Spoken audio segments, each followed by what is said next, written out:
Buenos días, buenas tardes, buenas noches. En este video vamos a dar toda la información y hacer un breve análisis de lo que fue el triunfo de River 2-0 en condición de visitante sobre San Martín en San Juan. Una victoria muy necesaria para el equipo dirigido por Marcelo Gallardo, teniendo en cuenta que es la primera que logra en condición de visitante en este torneo Apertura. Anteriormente, los 3 duelos que había jugado fuera del Estadio Monumental habían sido empate y por eso necesitaba sí o sí obtener los 3 puntos fuera de casa. Ante un rival verdaderamente muy débil que en las primeras 6 actuaciones solamente había convertido un gol y no había tenido un gran rendimiento, el conjunto del muñeco logró jugar quizás un poco mejor de lo que lo venía haciendo en el segundo tiempo, sobre todo porque la primera mitad fue más de lo mismo, y con goles de Miguel Ángel Borja y Franco Mastantuono, los dos tantos vinieron desde el banco de suplentes, logró finalmente quedarse con las 3 unidades. Una muy buena noticia, sobre todo que el juvenil de 17 años que tuvo un aceptable torneo sudamericano con la selección argentina haya podido rendir ingresando desde el banco de relevos, porque sabe perfectamente el muñeco que lo va a necesitar y mucho. Y además finalmente se ha confirmado ya al 100% que Kevin Castaño, este colombiano, va a ser refuerzo de River. Seguramente en el transcurso de esta semana estará emprendiendo viaje a la Argentina para hacer el 8º refuerzo. ¡Empecemos! Y voy a comenzar, como hago siempre, haciendo el 1 por 1 de cada uno de los futbolistas que arrancaron el partido de ayer como titulares, y después también voy a hacer una mención a aquellos que ingresaron en el segundo tiempo, y en esta oportunidad es muy importante hablar de los que entraron en el complemento. Armani volvió a ser el arquero, esta vez tuvo muchísimo menos trabajo si comparamos lo que tuvo que hacer el fin de semana pasado cuando River recibió a Lanús en el Estadio Monumental. Sin embargo, las 2 veces en las que le tocó intervenir lo hizo de manera correcta. Hoy por hoy estamos hablando sin lugar a dudas del jugador más regular que ha tenido River en estas primeras 7 jornadas, teniendo en cuenta que a los 10 minutos de la primera fecha le convirtieron el único tanto con responsabilidad de él, y después, posteriormente, en los siguientes 6 partidos mantuvo la valla invicta. La línea de 4 defensores estuvo conformada por Gonzalo Montiel como lateral por la derecha, el jugador de campo más regular y, a mi entender, el futbolista que mejor entiende lo que tiene que hacer en lo que respecta a su posición. Porque Montiel sabe cuándo tiene que atacar siendo lateral, cuándo tiene que defender, cuándo tiene que llegar al fondo, cuándo tiene que juntarse con el resto de sus compañeros. Entiende básicamente todo, y eso es algo muy productivo para River. Martínez Huerta y Paulo Díaz fueron la saga central. Más allá de algunas dudas que pudieron haber tenido durante el encuentro, en general tuvieron un buen compromiso. Que River lleve tantos cotejos sin que reciban goles verdaderamente es algo muy positivo para ellos, teniendo en cuenta que quizás el nivel no venía siendo el más regular de todos, pero en esta oportunidad de la noche en San Juan tuvieron un gran rendimiento. El lateral izquierdo fue Milton Casco, que reemplazó a Marcos Acuña. Habrá que ver ya si definitivamente Milton le robó el puesto al huevo o si en definitiva fue tan solo para darle descanso a Acuña, que sabemos que ha tenido muchos inconvenientes físicos desde que llegó al club. El nivel de Casco en general también fue más que aceptable, más allá de quizás de no destacarse demasiado, no cometió ningún error y le servirá seguro para su confianza y para seguir, no sé diciendo titular, pero por lo menos para ser considerado. Enzo Pérez, a mi entender, jugó su mejor partido desde que regresó a River sin brillar. En ningún momento sufrió, como ya le había ocurrido en más de una oportunidad, el hecho de quedar mal parado en la mitad de la cancha, y además con el balón en los pies sabemos que Enzo es absolutamente de los mejores del fútbol argentino.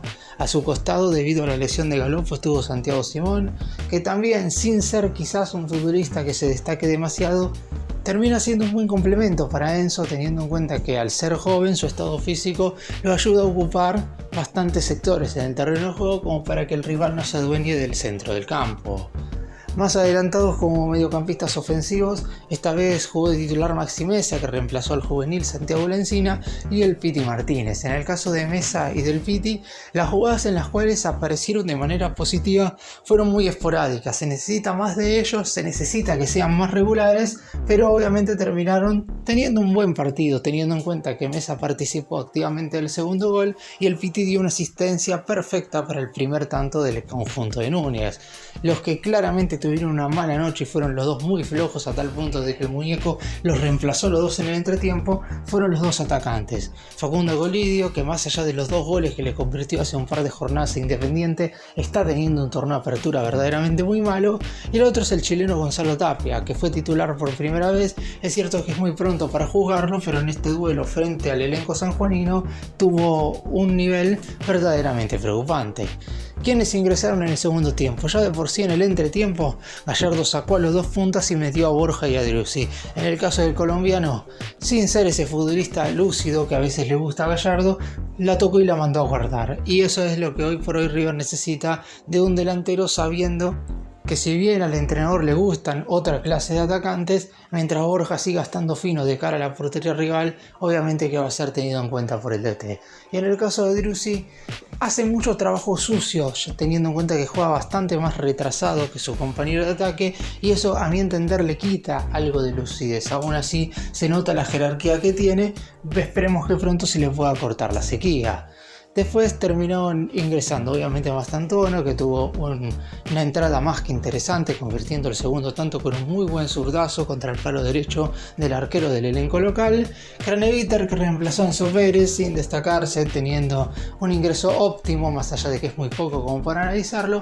Y Lanzini, que terminó también ingresando por el Piti Martínez.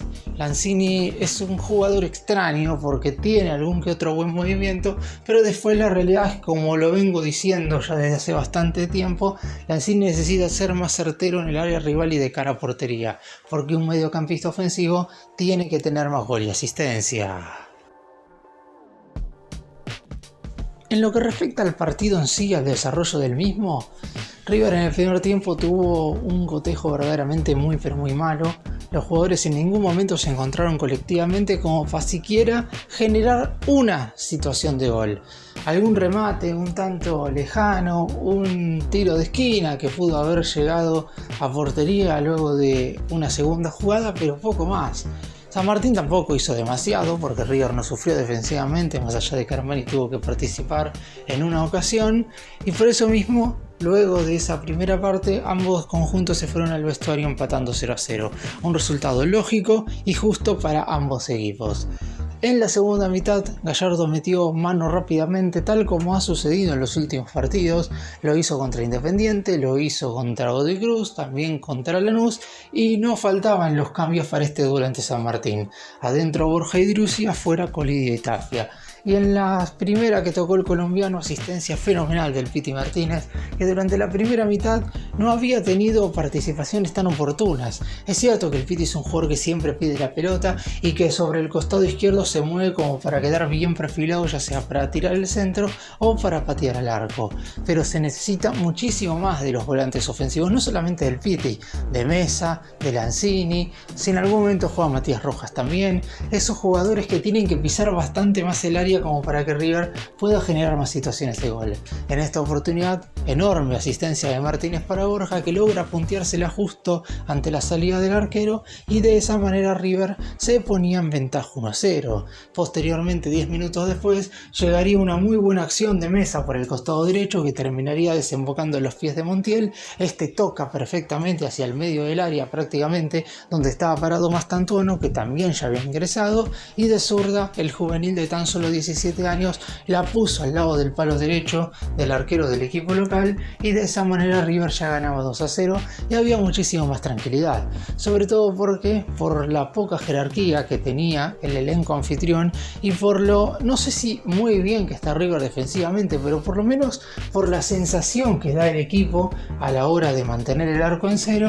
Prácticamente no hubo ninguna jugada de gol del elenco local como para intentar poder igualar las acciones. River se terminaba llevando un triunfo por 2-0 que hacen que el equipo de Gallardo de esta manera sume sus primeras 3 unidades en condición de visitante.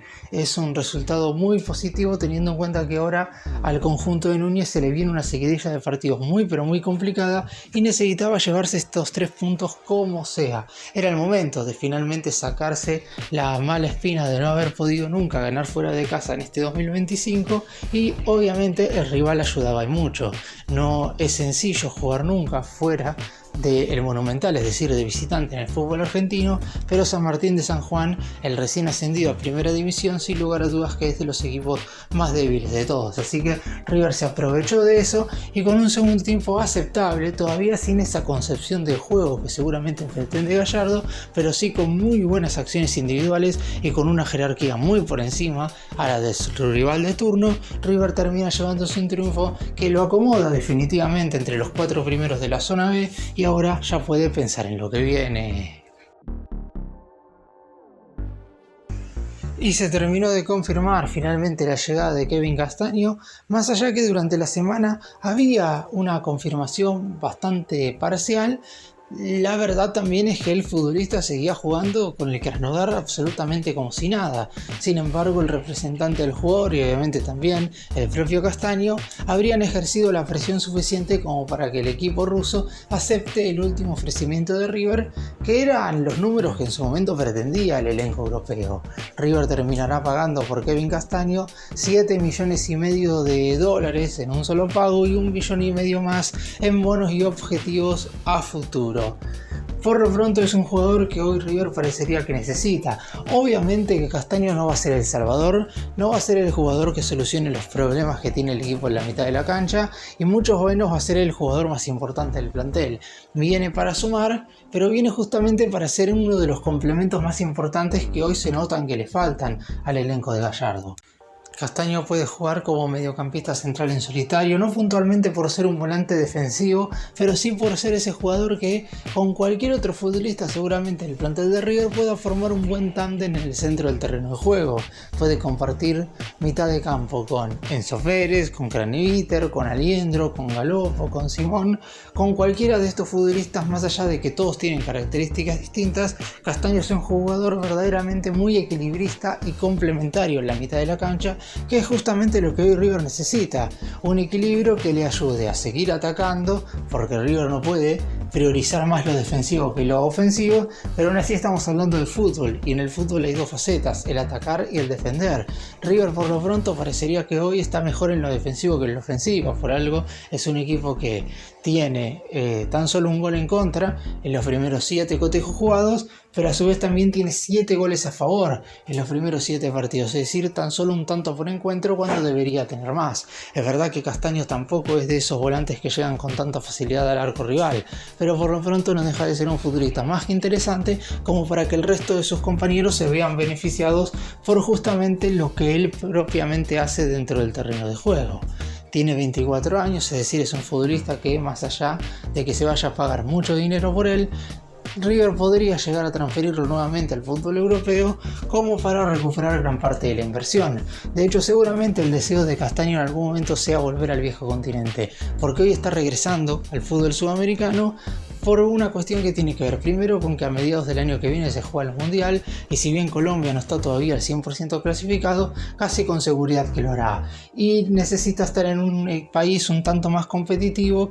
Y teniendo en cuenta que en Rusia no se juegan competiciones internacionales, los equipos de ese país no juegan certámenes continentales debido a una disposición de la UEFA de hace un par de temporadas, lo más positivo para él, según su pensamiento, era venir a River. Obviamente que el millonario tenía que proponer lo que quería el Krasnodar y finalmente se terminó haciendo de esa manera.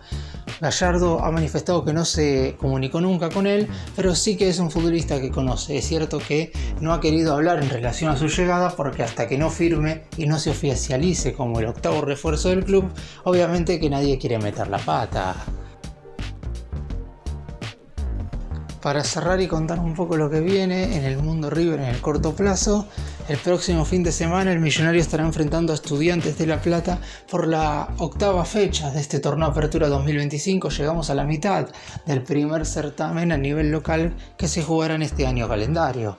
Posteriormente, el miércoles 5 de marzo tendrá que viajar a Paraguay para enfrentar a Talleres de Córdoba en el Estadio La Nueva Olla, que es la cancha de Cerro Porteño, en un encuentro correspondiente a la final por la Supercopa Internacional.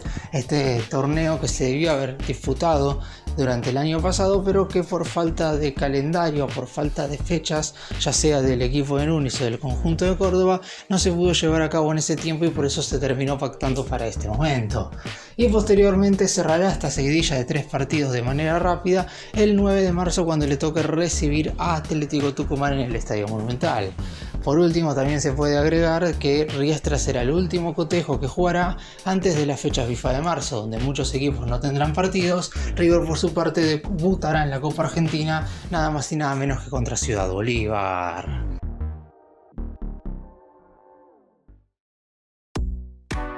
Gracias por mirarnos, suscríbanse, nos vemos en el próximo video.